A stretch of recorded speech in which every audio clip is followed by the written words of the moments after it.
Today I pick up a junkyard LS V8 engine from one of my subscribers to build a crazy desert racing truck with my own twist on it. So basically it's going to be street legal with over 600 horsepower, fully independent suspension, and a sequential transmission.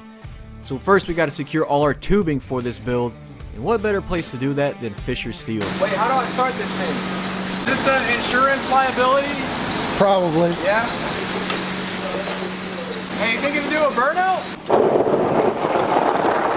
Oh. Yo, I'll tell you what, guys. I gotta put a Hayabusa in this. You shout out to Fisher Steel. I mean, what other metal company lets their customers ride in their buggy? So I did some basic math to get the dimensions for my roll hoop, which is actually going to set a foundation for this entire build and the way it looks. Alright, so we got little sis in there. We got about 12 inches of headroom. I think I'm going to drop it down a little bit more, and that's exactly what I wanted, a lot of headroom so tall people could drive this thing. This should be a pretty simple like 5 by 5 by 5 by 5 box, and then everything else is going to be really complicated.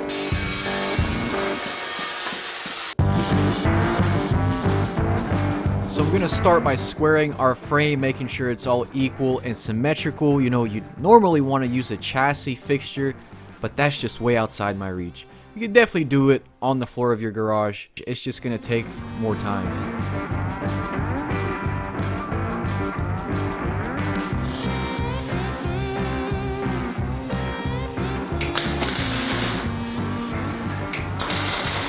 Pretty happy with that. I mean, sure, it looks weird right now, but once we start adding tubing and all that stuff, it'll definitely look a lot better. So I had some scrap tubing laying around, so I mocked the sides up, and I think I'm in love. So I got my first pillar bent. We're gonna go try to mirror the same exact one on this side. I have a pretty good science. Dude, that's perfect. So it does look like we are level.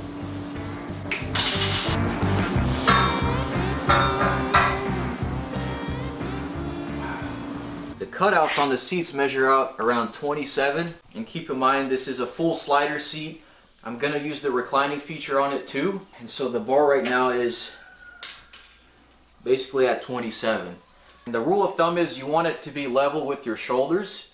A couple degrees off is okay, but if it's too low, then you run the risk of submarining in your seats. So I think this should be perfect. We can always run some racing seats, delete the sliders, and then that'll give us more room.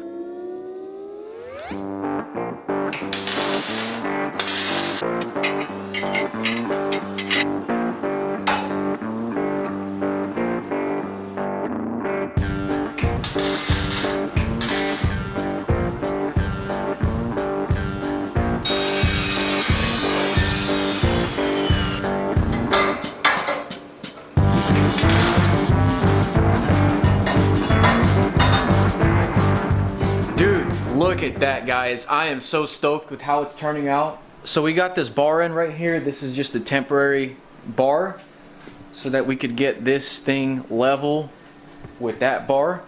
I mean, that says 0.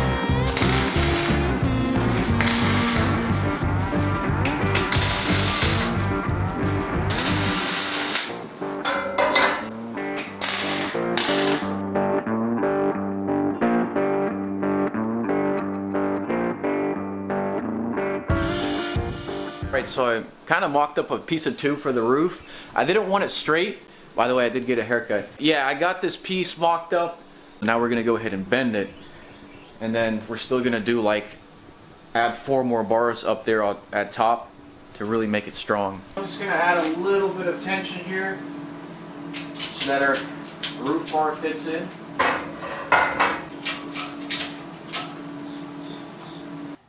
I mean, it seems like we've got plenty.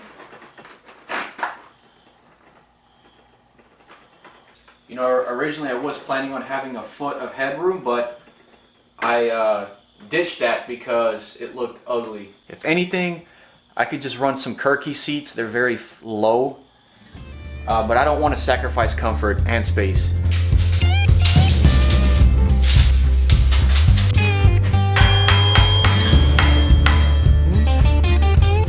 So I am going to just leave this all tacked in.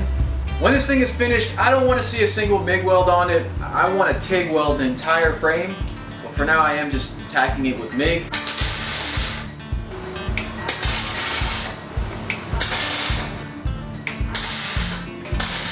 So now with the roof bar in, that's going to set foundation for all the roof triangulation. Now we're going to make the dash bar. So the dash bar is what the steering wheel attaches to, as well as the dash and the, you know, I'm going to run like a Holly computer and all that stuff. And we'll run like a V down, put a crap ton of triangulation up top because, you know, flipping on uneven terrain and rocks, we got to make sure that whole thing is covered in tubes.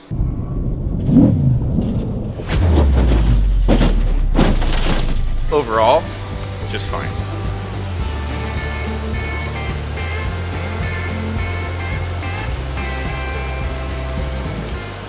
A little bit about the tubing I'm using. I'm using 1 3/4, 120 wall DOM for everything that's on the outside.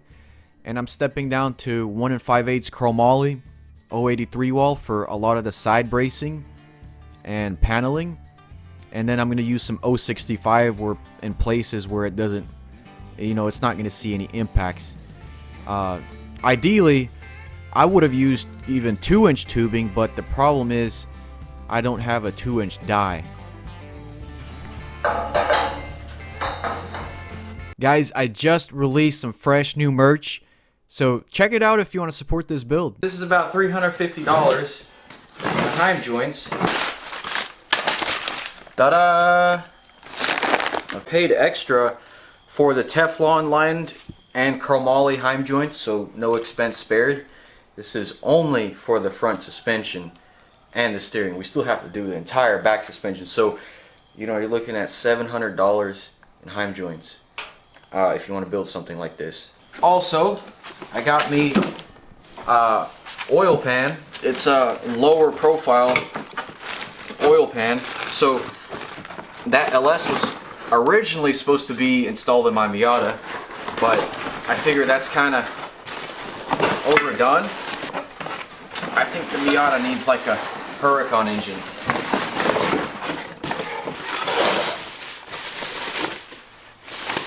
I can't believe this oil pan was only $100. Oh boy. The casting is really crappy along here. But I really need an oil pan for mockup, so that's why I ordered it. They even plated the steel here. Pretty neat.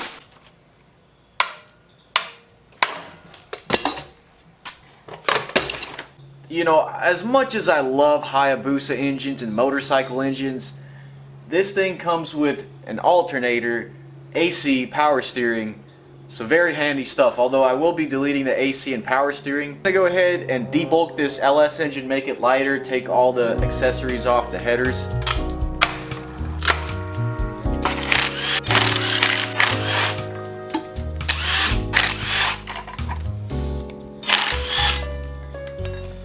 So we're going to take these factory engine mounts out.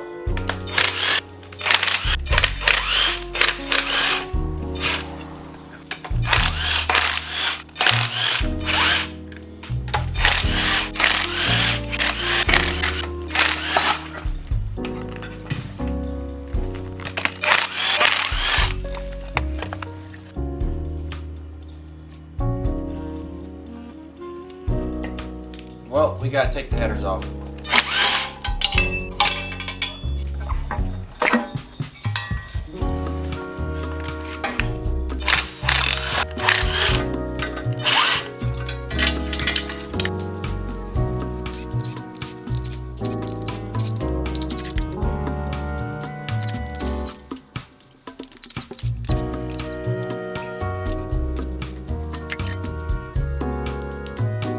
I mean, just looks like a 100,000 mile motor. Nothing too special.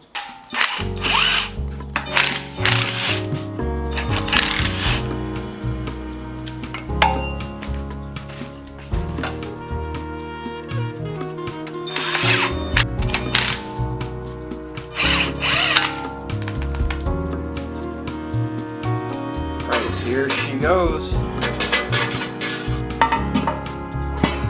Perfect.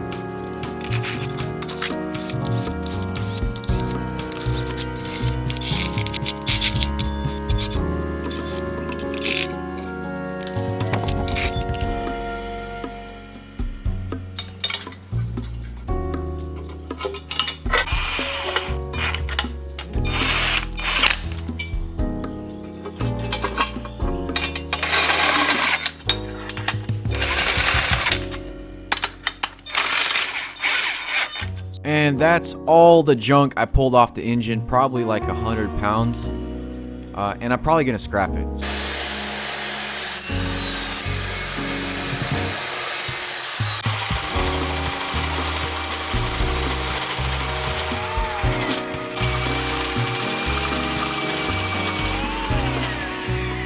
I got my laser cut suspension tabs, and I gotta say huge shout out to Sen for making this stuff so easy. All you do is just upload your file online or use their online parts builder and you get stuff like this in the mail.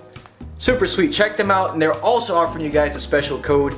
I'll have it right here. Like I mentioned before, I'm embracing simplicity on this build. So for a suspension, we'll just have two tubes coming off like this. If you look on sand rails and a lot of trophy trucks, these front tubes are squeezed together as tight as they could go, so you can have really long front A-arms and have the maximum amount of travel. But I'm going to space these out, and that's so we can squeeze or leave enough room to squeeze a little Ford 8.8 front diff in here, so that in the future, if I want to go all-wheel drive, I can easily do so. So having these bars spread wider apart will mean that the whole front section of it will be much stronger than if they were like this. So here I'm mocking up my front subframe. I'm gonna use my welding table as a fixture. There's a certain dimension we have to hit, certain spec. So between these two heim joints, I'm shooting for exactly 14 inches. That's because that's the distance with our steering rack. So yeah, I'm gonna shoot 14 inches, and then a diff will fit on this, and we can play with different lengths of tabs so we can match it up to the CVs. But that's why you use high quality CVs that have plunge.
So these bars are especially angled like this for a good approach angle. The approach angle on this build is going to be excellent. The tires are going to stick way forward of this, but this is so that you don't get hung up on rocks and all that stuff. And there is going to be a detachable bumper and all that stuff. So it's a pretty simple design, pretty simple concept. And then the whole bottom of this thing will have a giant skid plate.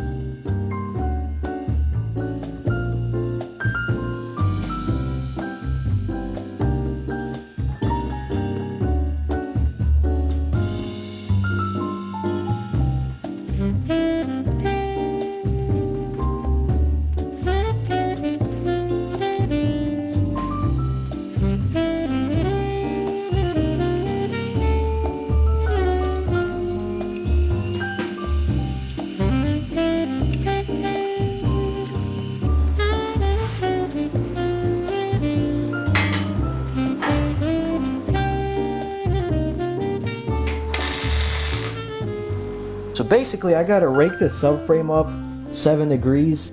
Basically, it just makes the suspension more responsive with like rocks and logs, off-road obstacles, and then right now I'm measuring it, making sure it's all square, and then we could go ahead and weld it.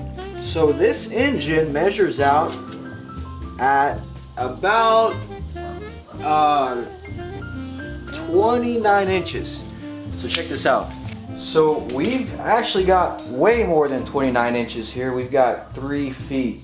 So if I wanted to make this thing front engine, I totally can. Although I'm not gonna make this front engine. The engine's gonna be in the back. I've seen there's trophy trucks with 100 gallons of fuel. So we have all this space here that I could utilize for a fuel tank. And yeah, I am gonna street this thing.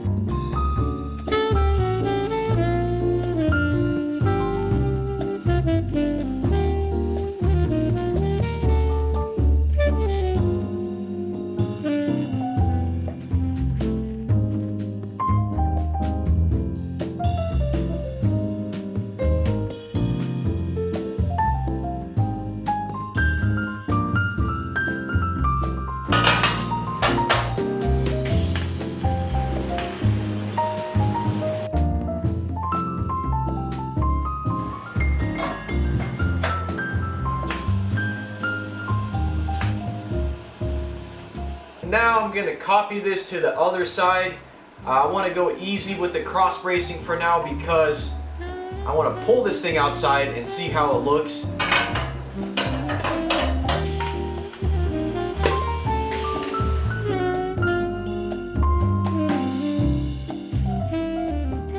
Now I wanted to see how some curves would look like on the trophy truck, so I'm using my Swag Off-Road Hulk tubing roller, and this thing is amazing. It's so much better than the Harbor Freight tubing roller.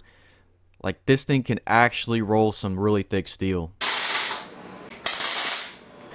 Man, part of me loves that, but part of me doesn't. I spent about an hour on this tube. I mean, I think I like how it looks. I think I just want to redo it with less roll, but it makes it look half trophy truck and half Baja bug. But that's kind of what I want. And the plus side is we get a whole lot of wheel room for the wheels to go up. Alright, so I tack welded a bent piece on. I think I want to go with the rolled tube, but I just want to put less angle in it. Yeah, I like that way better. I'm going to take a little break though and work on welding out some of these seams and junctions on the Buggy. The reason is we're going to keep stacking tubes on top of these junctions, and so we want to make sure that the seams under the tubes are all welded so it's professional, it's strong, basically not cut any corners. And this is the welder I'm using. It's an all-in-one machine that could do TIG, MIG, and stick.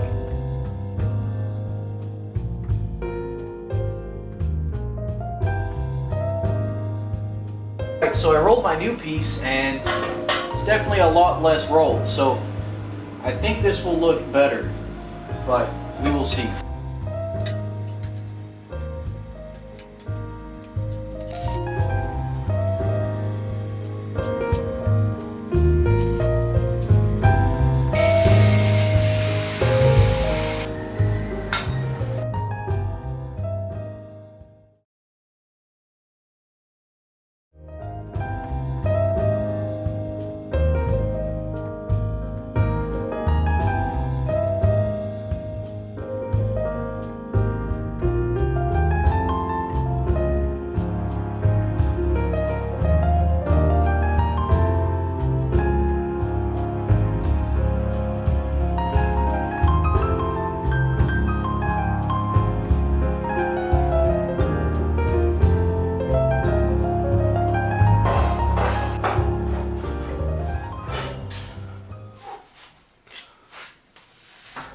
I'm still keeping an open mind on what engine and transmission I want to use. Like, it's not too late to change my mind. But obviously the most reliable one is going to be the LS, tried and true. You know, you're going on 13-hour races, 24-hour races. I don't know how many miles, but you definitely can't go wrong with the reliability of the LS. Easy to make power on. I have considered 2JZ, K24, even twin Hayabusas, but the thing is with the K24, not an option because we're going to have up to 40-inch tires, and there's no way that thing is making enough torque to push those 40-inch tires. The 2JZ, too much lag. Twin Hayabusa is definitely not going to push those tires. 5.9 Cummins, I actually want to go fast. It's a good idea, but I want to go fast. So I don't know if you guys really want that. Maybe Huracan Viper, too much money, but we'll see. So as for the trans, we could either have the trans in front of the engine like everyone does, or in the back, but I want to conserve that wheelbase. So the best trans option we could possibly do is the Mandela S4, which is a sequential transaxle with a diff, and it costs $16,000. Maybe my best bet would be to secure a used one, but yeah, that's my best option. We could also do Turbo 400, but that would make the thing incredibly long. That'd be more of a budget setup, but I don't want to do that. We could do a Volkswagen bus transmission, but the things are made out of glass. They can only handle 200 horsepower. Porsche Boxer transmission, possible option. A shorty power glide, like a 2-speed. Although we want the fun, we want to actually shift gears, so that's probably not an option. There's a couple other transmissions like the Audi front wheel drive, some Subaru transmissions that I'm missing. So if you guys have any transmission recommendations, or if you have a used Mandela transmission and you're upgrading, like the whatever the one below that is, shoot me an email if you have some measurements. Guys, here it is in all of its glory. This is only episode 1 and we got this much work done. All the tubes literally turn out perfect. The front rolls, it's amazing. This thing looked way bigger in the garage until I brought it outside, and now it looks kind of small. Well, maybe that's just because I lowered it. But I'm super happy with how it turned out. I wish I had my wheels here, but they are going to come in the next episode. We'll get started on the front suspension as well as mounting the engine in the next episode. But guys, I am so stoked. So stoked. I don't think it needs door bars. I've got excellent leg room, excellent arm room, plenty of room here for center console, all that stuff. This is going to be kind of like a luxury buggy with all the commodities. I'm going overkill on this frame because I want it to last. I don't want it breaking down in the middle of the nowhere. I want it to hold up to 1,000 horsepower. Every single outside tube is 120 wall. Like, we're gonna have rock sliders I can step on. With the sheer expensiveness of this build, the sheer size, this is gonna be the craziest, most exotic, luxury, and fastest thing I've probably ever built. I was thinking when I take the quad to the dunes, this is gonna be my chase vehicle. Definitely could use your guys' help. I'm gonna be doing a lot of ads in the upcoming videos, so at least just click the links. I mean, I'm not saying you have to buy anything, but it definitely goes a long way. I have some new trophy truck merch available, so check it out. Also, check out my Patreon. I am so excited, but it's like every purchase with this build is $1,000, $1,000, $1,000. The trans is gonna cost $10,000. The engine, $5,000. Turbo kit, and all that stuff. So, guys, with that being said, I hope y'all enjoyed this video. Definitely out of my comfort zone, but I'll see you guys in the next one. Stay tuned. Peace and God bless.